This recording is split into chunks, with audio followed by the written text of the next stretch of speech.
umum ya. Pemberaninya saya bukan karena setelah nempel dengan Bapak. Baik. Gitu. Bahkan Bapak tuh pernah ngomong ketika ketemu saya pertama kali. Ini bakal kayak saya mimpinnya. Oke. Itu belum ketemu si AA. Belum ya. Dan belum ada wacana ke situ, agak jauh gitu. Sehingga kata calon suami, ya ini kamu itu adalah Bapak 20 tahun yang lalu. Gitu. Okay. Ketika jadi wakil bupati juga pernah gitu kan. Terus masalah saya ada gesekan dengan ABCD. Ya ini Bapak dulu begitu. Bapak dulu sampai dilemparin batu dan segala macam. Kamu masih beruntung di fase ini. Oh gitu ya. Tapi belum kan seberat Bapak ya. Tapi kan aku nggak mau sampai dilemparin batu juga kan gitu ya. Oh berarti ada banyak pelajaran, ada banyak kayak step to do-nya yang akhirnya menjadi bahan diskusi kami berdua. Dan beliau itu orang yang serius tapi santai. Jadi serius tapi santai. Jadi dia kalau ngomongin hal soal pekerjaan, dia sangat serius dan sangat profesional. Tapi kalau bercanda dia bercanda. Gitu. Perkenalannya di mana sih Teh? Gitu. Sorry aku ambil tisu ya. Jadi yang pertama kali ngenalin ya Bapak, Pak Deddy Mulyadi, gitu. Kalau beliau itu tahu saya ketika kunjungan kerja ke Garut. Baik. Ketika kunjungan kerja kebetulan masih masa kampanye. Jadi ada flyer, ada baliho-baliho sampai dia bilang saya nyampe ke Bundaran Tarogong yang kita masuk ke Garut itu ada billboard besar. Itu diisi billboard saya. Terus dia bilang ada kayak semacam kok menarik.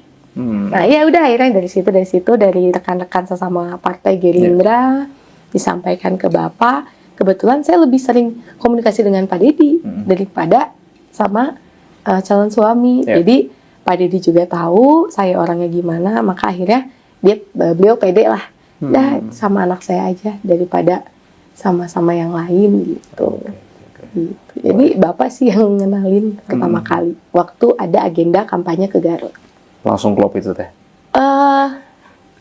Awalnya agak ragu karena ada selisih usia gitu. Ternyata betul politik itu menuakan kita. Jadi calon suami usianya itu masih sangat muda, tapi karena beliau mungkin berkecimpung di politik ada penuaan gitu ya, yang akhirnya saya jadi merasa sama gitu. Jadi masalah umur agak kejawab lah gitu. Dimatangkan oleh politik ya? Dimatangkan oleh berbagai problematika politik nih. Kan tadi disampaikan bahwa untuk cuti itu hanya satu hari ya, di hari akadnya aja gitu. Berarti nggak ada bulan madu dong ini? Oh nggak ada. Nggak ada dalam agenda. Nggak ada tuh nanti dibahas Pak Gubernur. Berarti nggak ada. Nggak ada. Oke, baik Teh. Udah membayangkan nggak sih seperti apa sih kehidupan dalam satu rumah isinya eksekutif, legislatif, politisi dengan mertua sebagai politisi juga, seperti apa gambarannya? Dunia baru buat saya. Dunia baru. Karena saya pun adalah politisi pertama di keluarga. Di keluarga. Kalau ayah kan memang karena Polri ya. Beda lah gitu ya. Saya politisi pertama di keluarga. Tiba-tiba kedatangan satu rombongan politisi lagi gitu. Cuman justru menurut saya itu adalah jawaban dari mungkin kan orang bilang ini Putri nggak tahu apa-apa soal politik, tapi kemudian datanglah suhunya gitu ya. Itu adalah sebuah jawaban dari keresahan orang tua, mungkinnya akhirnya doanya terjawab dengan ini, insya Allah semoga gitu ya. Tapi yang saya bayangkan adalah bukan berarti kan orang bilang politik dinasti. Coba kalau kita rubah mindsetnya. Ini ada segerombolan politisi berada dalam satu keluarga, dengan disatukan akan memberikan kekuatan yang lebih besar dalam membangun masyarakat. Kalau begitu gimana? Kalau ternyata kami bisa membuat seperti itu gimana gitu? Sehingga lihat sisi baiknya ya. Lihat sisi baiknya.